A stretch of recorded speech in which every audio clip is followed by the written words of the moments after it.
Hello guys, ito pauwi na kami. Galing kami ng Haraj. Hello my dear. May busy-busy ang Tita Rose. Rose, busy-busy si Auntie. Tita Rose? Ayan. Sabi mo, nakalikar mo naman namin. Nakalikar na naman namin ang aming boss. So, kaya kami nagliliwaliw dito. Bago pumasok, ay di liliwaliw muna ng bongga-bongga.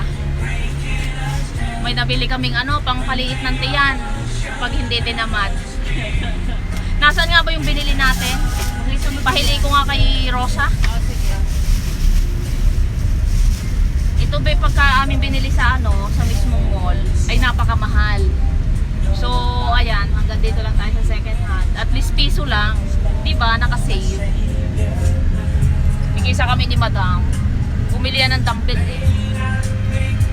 Pero alam mo talaga, hindi ko talaga na ito paano gamitin. Parang titikos naman